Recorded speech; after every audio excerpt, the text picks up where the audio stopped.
Sidang lanjutan kasus dugaan penggelapan dana nasabah Bank Mega terus bergulir.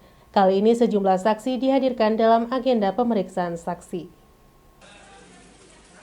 Sidang kasus penggelapan uang nasabah oleh Kepala Kantor Cabang Pembantu Malang Dinoyo kembali digelar di Pengadilan Negeri Kota Malang. Sidang kali ini menghadirkan dua orang saksi korban. Dua saksi ini yakni Hana dan Yanti yang masing-masing mengalami kerugian ratusan juta hingga miliaran rupiah. Hana, salah satu korban, mengaku ikut program deposito sejak 2019 lalu. Namun saat hendak dicarikan, pihak bank mencicil dana tersebut kepada korban. Merasa tidak percaya, akhirnya korban menarik semua uangnya dari bank. Namun pihak bank menolak dengan alasan berkas korban tidak sah. Hana mengaku uang yang disetorkan di bank sebanyak 1,1 miliar rupiah. Yang menawarkan deposito produk dari Bank Mega. Setelah itu saya ikut program itu, tapi saat saya mau mencairkan dananya tidak ada sampai sekarang ini prosesnya itu aja. Jadi minta pertanggungjawaban Bank Mega untuk mempertanggungjawabkan kepala cabang Bank Mega kayak Tamin ini. Bu, hari ini diundang selaku saksi korban. Iya, saksi korban, betul. Kerugiannya berapa? Sekitar 1,1 M. Sedangkan Yanti, korban lainnya yang mengaku mengalami hal serupa, saat hendak mencairkan biliet tersebut tidak tercatat di bank. Yanti mengalami kerugian hingga ratusan juta rupiah. Sementara itu pihak kuasa hukum saksi korban mengatakan pihak bank, dalam hal ini kepala cabang dan nasabah, sudah saling kenal lama. Keduanya juga mengalami hal yang sama, biliet tidak tercatat di data bank. Atas perbuatannya terdakwa disangkakan pasal 372 KUHP junto pasal 64 ayat 1. Junto pasal 55 ayat 1 KUHP. Untuk agenda sidang selanjutnya, pemeriksaan saksi akan digelar 27 Juli 2022. Saya nasabah Bank Mega sudah kurang lebih 10 tahun dan mendapatkan pelayanan yang sangat baik. Tapi di bulan Agustus saya penempatan deposito di mana cairnya itu di bulan September. Begitu akan saya cairkan, ternyata biliet tersebut dinyatakan tidak tercatat di sistem Bank Mega. Berarti sama seperti Bu Hana tadi ya? Sama, iya. Jadi tidak diakui. Padahal biliet itu sama Bank Mega diakui asli. Begitu dicek di sistem, ternyata tidak terdaftar. Itu tahun berapa? Itu tahun 2020 ya. Simon Alfredo melaporkan. Pasar cenderung sepi berdampak pada turunnya transaksi jual beli sayuran di Pasar Mantung, Pujon, Kabupaten Malang. Kondisi ini mempengaruhi harga jual sayuran yang sebagian besar ikut turun, sementara pasokan sayur banyak didatangkan dari petani lokal dan sebagian kecil dari luar kota. Beginilah yang terlihat di Pasar Sayur Mantung Pujon, Kabupaten Malang. Aktivitas petani dari pedagang sayur ini sudah ramai sejak pagi sampai menjelang siang. Kendaraan pengangkut sayuran datang dan pergi untuk menurunkan dan menaikkan sayuran yang akan dibawa ke berbagai pasar di Malang dan ke beberapa pasar di wilayah Jawa Timur. Setelah sempat harga naik sebagian besar komoditi sayuran dan bertahan selama beberapa minggu lamanya. Kini harga sayuran sudah mengalami penurunan sejak 5 harian yang lalu, serta transaksi jual beli juga ikut menurun. Beberapa jenis sayuran yang kembali turun harga jualnya diantaranya seledri, bawang prei, sawi, kubis, dan masih banyak saluran lainnya serta yang mengalami kenaikan, salah satunya wortel. Menurut salah seorang petani sekaligus penjual menjelaskan, harga jual sayuran mulai turun sejak beberapa hari yang lalu walaupun aktivitas pasar normal dan stok dari petani masih lancar dan mencukupi sehingga sedikit sayuran yang didatangkan dari luar kota atau provinsi. Di lokasi aktivitas pedagang dan pembeli sudah terjadi sejak pagi. Antrian kendaraan pengangkut sayuran memenuhi area pasar untuk melakukan bongkar dan muat sayuran. Tidak hanya itu, para petani dengan menggunakan sepeda motor banyak yang membawa sayuran langsung dijual ke pasar. Kemarin ya sempat 5 hari kemarin ya, sempat harga melonjak. Sekarang ya berarti pasca Idul Adha itu berarti ya. Ya. Saat ini sekarang kan sama-sama bersamaan dengan masuknya anak sekolah, ya. Terus cuaca agak menentu, ya. Kemungkinan besar harga ya tidak menentu. Cenderung ramai pasar kelihatannya Pak? Iya cenderung ramai, tapi harga cenderung menurun. Apa aja Pak yang turun rata-rata?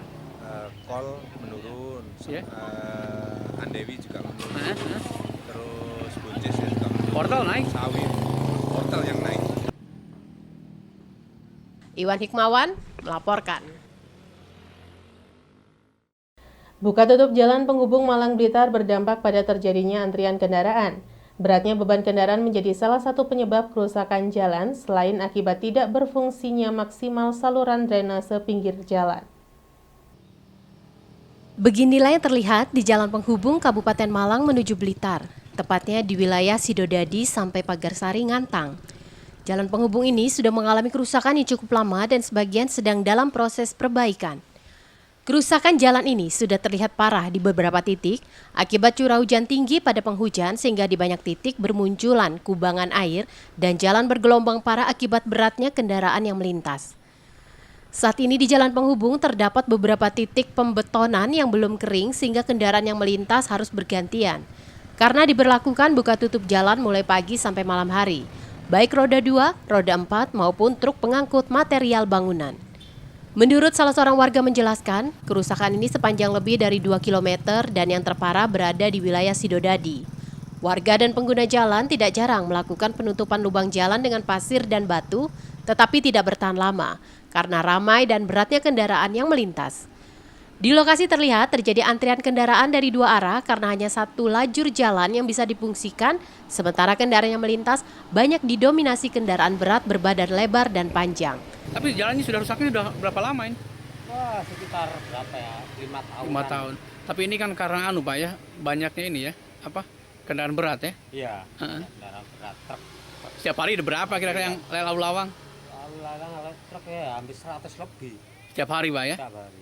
Sampai pagi sampai malam? Iya, sampai malam. Tapi aktivitasnya ramai yang melintas Pak ya? Ramai. Walaupun jalan rusak masih ramai juga? Ramai. Menghubungkan mana ini Pak? Ini apa? Menghubungkan mana ke mana ini? Malang Blitar. Malang Blitar Pak ya? Iwan Hikmawan melaporkan. Terima kasih Anda masih bersama kami dalam Info 7 Malang Raya. Menjelang masa akhir jabatan Rektor Universitas Negeri Malang atau UM Profesor Dr. Ropi Udin yang akan berakhir pada bulan Oktober 2022 mendatang, Panitia Pemilihan Rektor mengumumkan pendaftaran calon Rektor UM untuk periode masa bakti 2022-2027. Pendaftaran calon Rektor UM akan mulai dibuka pertanggal 25 Juli mendatang. Panitia Pemilihan Rektor Universitas Negeri Malang atau UM untuk periode 2022-2027 mulai melakukan persiapan pemilihan rektor baru jelang berakhirnya masa jabatan Rektor UM Profesor Dr. Ropi Udin pada bulan Oktober 2022 mendatang. Panitia Pemilihan Rektor Kamis siang resmi mengumumkan pendaftaran calon rektor. Meski sudah diumumkan, namun untuk pembukaan pendaftaran bakal calon rektor UM baru akan dibuka pada tanggal 25 Juli mendatang. Untuk pendaftaran bakal calon rektor Universitas Negeri Malang, pihak panitia tidak membatasi bakal calon rektor. Calon rektor tidak hanya dosen di lingkungan UM, akan tetapi di luar UM juga bisa mendaftarkan diri asalkan memenuhi kriteria dan syarat dari panitia. Ketua Panitia Pemilihan Rektor UM, Profesor Dr. Sukowiono SHM Hum mengatakan, untuk pemilihan Rektor UM periode masa bakti 2022-2027, hari ini dimulai dengan pengumuman atau sosialisasi penjaringan atau pendaftaran calon. Setelah sosialisasi, akan dimulai pembukaan pendaftaran bakal calon pada 25 Juli mendatang. Ditambahkan oleh Profesor Suko, bahwa setelah pendaftaran bakal calon rektor, panitia akan memverifikasi administrasi dan administrasi undangan tes kesehatan dan bebas nafsa yang akan dilaksanakan pada 24 Agustus mendatang. Bakal calon rektor yang lolos administrasi maupun tes kesehatan akan diserahkan kepada Senat Akademik Universitas atau SAU untuk disaring kemudian diserahkan kepada Majelis Wali Amanah sebagai penentu untuk memilih salah satu dari calon sebagai Rektor Universitas Negeri Malang. Profesor Suko yang juga Ketua Senat UM berharap nantinya dengan pemilihan Rektor UM ini dapat terpilih rektor yang mempunyai manajerial yang bagus untuk membawa UM lebih maju karena UM merupakan perguruan tinggi berbadan hukum. Sementara itu untuk pemilihan Rektor UM sendiri akan dilangsungkan pada tanggal 18 dan 19 Oktober 2022 mendatang. Sedangkan penetapan dan pelantikan akan berlangsung pada tanggal 26 Oktober 2022 seiring masa jabatan rektor lama berakhir. Panitia pemilihan rektor ini untuk 2022 2007 ini ditunjuk oleh MBA. Jadi ada suratnya MBA, putusannya MBA, SK dari MBA, yang mana unsurnya itu ada MBA, ada Senat Akademik Universitas, ada unsur rektorat. Nah, saya itu unsur dari Senat Akademik. Kebetulan saya kan Ketua Senat Akademik Universitas Negeri Malang ini. Nah, tugas kita apa? Nah, tugas kita menyiapkan hal-hal yang terkait dengan Pelrek itu. Pertama tentunya setelah kita siapkan semua form-form macam-macam itu ya, persyaratan tadi yang A sampai Q tadi, itu sosialisasi. Makanya kita minta tolong teman-teman semua dalam rangka sosialisasi ini, biar teman-teman di luar itu ya, Bapak Ibu di luar juga di dalam itu kan sudah tahu lah Oktober Rektor habis masa jabatannya. Tapi kapan ya mulainya penjaringan itu? Nah, penjaringan nanti dilakukan oleh ini panitia ini. Nah, setelah itu tentunya akan panitia ini yang layani mereka. Surat-surat apa yang kurang ini tambah gitu, sehingga nanti di rumah sakit juga kesehatan kita antarkan. Biar dia calon tidak repot, kita antarkan. Untuk calon tidak hanya terbatas dari dalam, tapi ya dari luar juga, silahkan. Nah, kita administrasi nanti yang lolos, kita serahkan pada SAU, Senat Akademik Universitas, untuk disaring. Disaring dari sana, nanti serahkan MBA, MBA yang nanti penentu terakhir. Saya katakan tadi, anggota MBA itu salah satunya adalah Mendikbudristek. Simon Alfredo melaporkan. Untuk mewujudkan Kota Batu bebas sampah plastik di tahun 2022, dilaksanakan kegiatan kampanye bebas sampah plastik dengan menggelar seni instalasi 1001 manusia sampah di depan Balai Kota Ambong Tani. Kegiatan kampanye ini dimanfaatkan warga masyarakat untuk bisa foto dan melihat-lihat hasil karya yang ditampilkan. Ada pemandangan berbeda di area depan Balai Kota Ambong Tani Pemkot Batu. Suasana meriah dan ramai terlihat tidak hanya aktivitas warga tetapi juga berbagai karya seni instalasi dipamerkan selama beberapa hari yang bisa dikunjungi dan dinikmati masyarakat. Kegiatan pemasangan 1001 manusia sampah plastik ini dilaksanakan dalam rangka kampanye Kota Batu bebas sampah plastik di tahun 2022. Kampanye ini mengajak semua stakeholder termasuk pelaku usaha, hotel, restoran, dan lainnya untuk beralih dan tidak menggunakan kantong plastik sehingga bisa mewujudkan Kota Batu bebas sampah plastik di tahun 2022. Kegiatan kampanye bebas sampah plastik ini menggandeng seniman, sekolah, desa, kelurahan, pelaku usaha untuk berpartisipasi dalam kampanye ini yang akan segera di-launching oleh Wali Kota Batu dalam beberapa hari ke depan. Kepala Dinas Lingkungan Hidup Kota Batu menjelaskan, kegiatan ini merupakan salah satu wujud komitmen penertiban Kota Batu dalam upaya menangani permasalahan sampah dan berharap partisipasi semua pihak agar program Batu bebas sampah plastik bisa terwujud di tahun 2022. Di lokasi terlihat warga yang kebetulan melintas di depan Balai Kota Ambong Tani berkesempatan melihat-lihat pameran sekaligus bersuap foto dengan latar belakang manusia sampah plastik dengan berbagai bentuk yang menarik. Ini adalah insya Allah sebentar lagi Ibu Wali Kota akan meluncurkan gerakan Batu bebas sampah plastik di Kota Wisata Batu di tahun 2022 ini yang dibarengi dengan kegiatan instalasi seni 1001 manusia sampah yang bertempat di Balai Kota Ambong Tani, Kota Wisata Batu. Harapan ke depan dengan gerakan Batu bebas sampah plastik ini seluruh masyarakat, pelaku usaha, hotel maupun restoran bisa berperan aktif untuk bisa mengimplementasikan program yang sudah yang akan diluncurkan oleh Wali Kota Batu insya Allah pada hari Senin pada minggu depan. Iwan Hikmawan melaporkan. Terima kasih Anda masih bersama kami dalam Info 7 Malang Raya. Menjelang bergulirnya Liga 1 musim 2022-2023 pada 23 Juli mendatang, Arema FC secara resmi merilis jersey dan tim yang akan berlaga pada Liga 1 nanti. Dalam peluncuran tersebut, Arema FC menargetkan menjuarai pada kompetisi Liga 1. Launching tim dan jersey Arema FC digelar di Stadion Gajayana Kota Malang pada Rabu malam. Perkenalan para punggawa tim Singoedan dan kostum yang akan dikenakan berlangsung meriah.